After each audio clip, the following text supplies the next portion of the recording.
Muito bem, pessoal. Estamos de volta porque a nossa aula agora é a nossa aula 27.2. Nós vamos fazer vamos relembrar, vamos recordar, vamos fazer aqui um resumo do que foi a aula 27.1. Estamos falando sobre um processo muito importante que foi levado em consideração lá no planejamento. Foi levado em consideração na estrutura ao fazer o levantamento no cronograma que está no seu planejamento do que você vai produzir na sua agroindústria. Então a gente está falando sobre o processo de quê, professor? Da comercialização, beneficiamento e armazenamento do seu produto. Fica de olho, não pisca, que assim que a gente terminar essa revisão, eu vou deixar vocês fazendo uma atividade, tá bom? Na tela, meu diretor. Olha aí, pessoal, 27.2. Falávamos sobre beneficiamento e armazenamento e do produto. Então, primeiro, vamos voltar aqui, ó. Essa aqui é muito importante. Deixa eu só... Aqui... Pronto. Ah, não. Borracha aqui. É esse aqui. Pronto. Para mim, meu diretor. Pessoal, eu vou fazer um... Vamos andar aqui nessas 3 etapas. Vamos falar do beneficiamento. Vamos relembrar, recordar e sanar qualquer dúvida sobre beneficiamento, armazenamento e culminar na comercialização. Porque a comercialização, ela é atrelada a todo o processo de beneficiamento e armazenamento do seu produto. Ou você fala produto, ou você fala matéria-prima. É comumente utilizado como produto, porque a gente visa a transformação da matéria-prima, a gente vê, imagina essa matéria-prima já beneficiada com a valorização de todo o processo que foi realizado, tá bom? Então vamos lá, vamos ver o beneficiamento, vamos ver o armazenamento e culminando na comercialização. Na tela, meu diretor. Olha aí, pessoal. Primeiro, aqui é só para lembrar uma coisa. O beneficiamento é pós-colheita. Então ele tem o pré-beneficiamento, beneficiamento e processamento. Só que essas etapas, ela tem o quê? Essas etapas têm que ser levadas algumas variáveis em consideração. Por quê, professor Jefferson? Porque você tem que saber, você está mexendo com o quê? Você está mexendo com fruticultura? Você está mexendo com oleaginosos? Você está mexendo com sementes? Você está mexendo com grãos? Ou você está mexendo com a parte arbórea? Arbóreo, pessoal, são as folhas, os galhos, os ramos, as flores. Por exemplo, eu vou plantar hibisco. Se eu planto hibisco, o que eu vendo do hibisco? A flor desidratada. E aí é para a área medicamentosa. Quando a gente fala sobre algumas variáveis, nós falamos de mão de obra, recursos financeiros, perecibilidade do produto, condições de infraestrutura e acesso à tecnologia que vai valorizar esse seu produto. Professor, eu não entendi mão de obra, meu querido. Se você vai colher alguma matéria-prima, aí cada um de vocês pensem em uma matéria-prima aí. Eu produzo café, qual é a matéria-prima? O grão. Eu produzo milho, qual é a matéria-prima? Ou você vai falar da espiga, é só espiga. Porque não é só espiga. Ou você vai falar da espiga, ou você vai falar da planta, da parte arbórea, porque você também pode fazer a silagem para depois da colheita você transformar, fazer a silagem para a nutrição animal. Então, o produto, ele advém de uma atividade da mão de obra treinada ou mão de obra especializada. Mão de obra treinada significa que não vai ter nenhum processo de semi-mecanizado ou automatizado. Então, é a pessoa que vai descascar, é a pessoa que vai olhar e vai separar, classificar. homogeneização, seleção por homogeneização aí, ó, SH, vai classificar em tamanho, vai classificar em forma, vai classificar em coloração, independente do valor nutricional. Então, é o processo de pré-beneficiamento, ele cria uma setorização da indústria que você vai instalar na sua propriedade. E o RH é muito importante. Recursos humanos. Claro que quando a gente for falar disso, tem o quê? O financeiro, a disponibilidade do processo de financiamento para que você instaure, para que você consiga criar a estrutura dessa indústria. Mas, professor, quando eu for fazer isso, eu tenho que pensar no quê? Na perecibilidade do seu produto.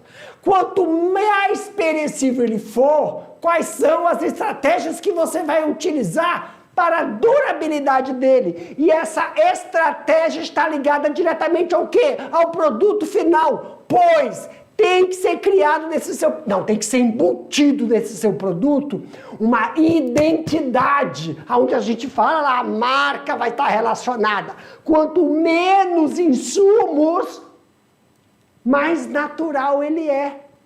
Então, qual é o mercado que você vai direcionar para manter a durabilidade desse seu produto? Com menos aditivos de conservante. Eu estou querendo dizer isso. Lembra qual foi o exemplo que eu dei? Por milho. Você compra o milho na lata, o que tem de como é que chama? Conservante. Aí depois o cara fala assim, eu sou tudo natural que eu como milho. Mas está enlatado, tem conservante. É ultraprocessado. Não, é minimamente processado, Jefferson. Ultra é já quando você pega um creme. Sabe? Tá bom, calma, não entra nessa vibe não, que eu já fico irritado. Agora, acessa a tecnologia, porque ou você, por exemplo, foi falar mal lá do enlatado, mas eu vou vender coisas naturais, por exemplo, você faz lâmina de laranja, bem fininha, lâmina de maçã, lâmina de limão, lâmina de manga, desidrata. Mas além de desidratar, que é um processo natural, eu tenho que caramelizar ele. Vai botar açúcar? Não, porque o açúcar é ultraprocessado. Bota mel. Aí o mel vai vir de uma agroindústria. Esse mel tem que ter a certificação que não tem agrotóxico. E aí você consegue fazer esse processo de durabilidade do seu produto, que vai ter aquela identidade. Ok, professor Jefferson, mas não se irrite. Agora, o armazenamento, professor Jefferson. Vamos para o armazenamento, para a gente finalizar logo isso. O armazenamento tem que ter três coisas. Para que ele serve? Esperada qualidade. O que é isso, professor? É porque eu vou armazenar para dar uma qualidade ao meu produto. Mas qualidade de quê? Qualidade de sabor? Não, é valorização. Ofertar esse meu produto em época que ele não é comercializado. Não é época de manga, não é época de caju. Então eu oferto uma coisa que não está na época.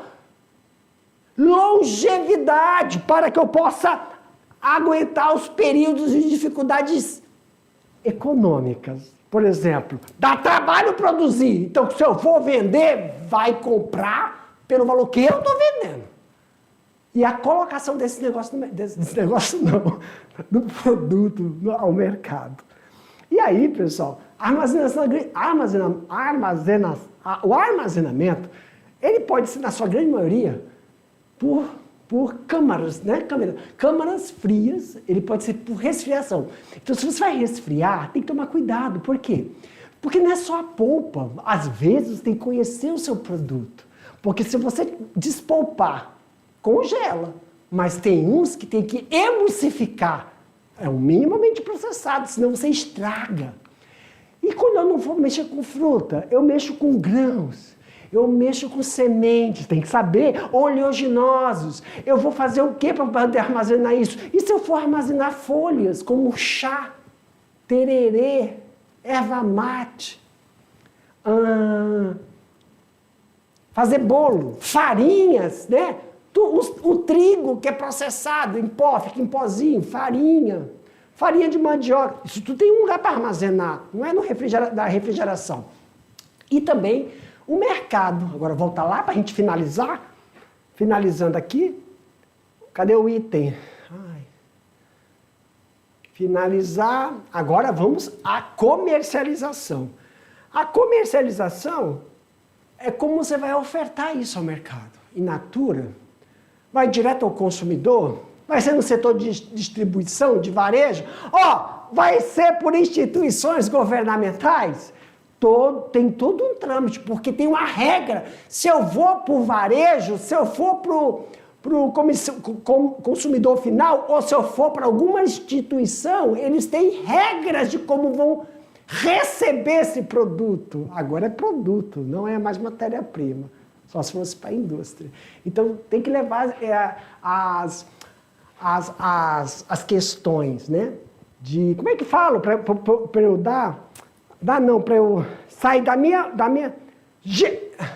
logística. Eu adoro essa palavra, logística.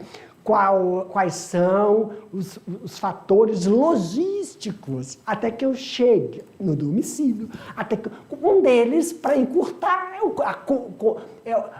os comerciais, a divulgação desse seu produto também.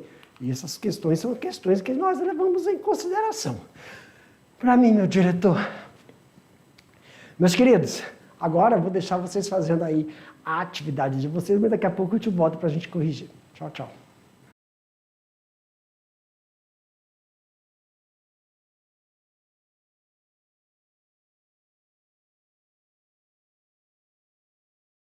Muito bem, pessoal.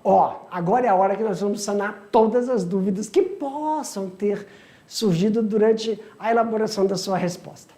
Pessoal, a gente vai fazer assim, eu vou colocar a pergunta, eu vou ler a pergunta, aí eu vou colocar a resposta, questões abertas. Professor, precisa estar idêntico ao que está aparecendo aí? Não. O que eu sempre faço na hora que eu estiver comentando, você percebeu que tem uma palavrinha-chave, um termo técnico, você não colocou, mas você descreveu, está correto.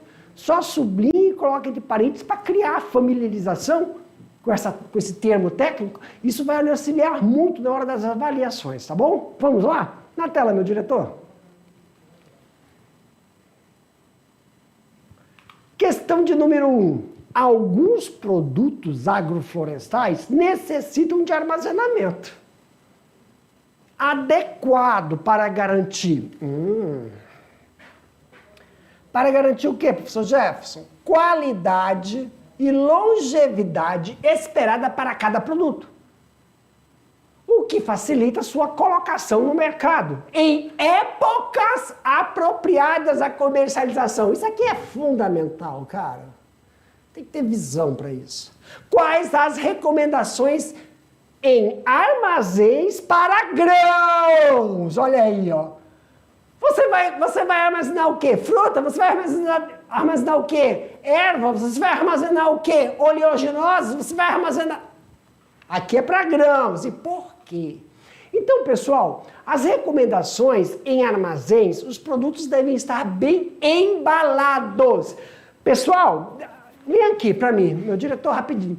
Vocês percebam que quando você vai ao supermercado, qualidade. Não adianta. Olha o que é a estrutura do armazenamento. Você vai comprar café. Tem café embalado a vácuo e tem café que não é embalado a vácuo. Você sente uma diferença na palatabilidade ao fazer o seu café, no aroma ao fazer o seu café. Alguns produtos, quando se tem esse estudo da estrutura da, meu diretor, não é produto, é matéria-prima. Quando você sabe das características da matéria-prima, que está totalmente direcionada ao processo de embalagem, você dá qualidade ao seu produto. Isso também é a valorização desse produto no mercado. Aumenta, meu diretor, que eu tenho que ler. Ok. Embalados. acondicionados e organizados para facilitar a ventilação e evitar ataques de doenças e pragas, sendo produtos menos perecíveis, como as frutas, que podem ser armazenadas por um período maior, assim como os produtos madeireiros. The question 2. Em diversos sistemas agroflorestais, a produção de bens não se limita à colheita diretamente da natureza, mas envolve também práticas de beneficiamento e transformação que agregam valor ao produto agroflorestal. Esta etapa contribui para a geração de renda, promove o aproveitamento integral dos recursos florestais e amplia as possibilidades de inserção desse produto no mercado regional e especializados. Mercado regional especializados, né? Na grande maioria são os produtos naturais.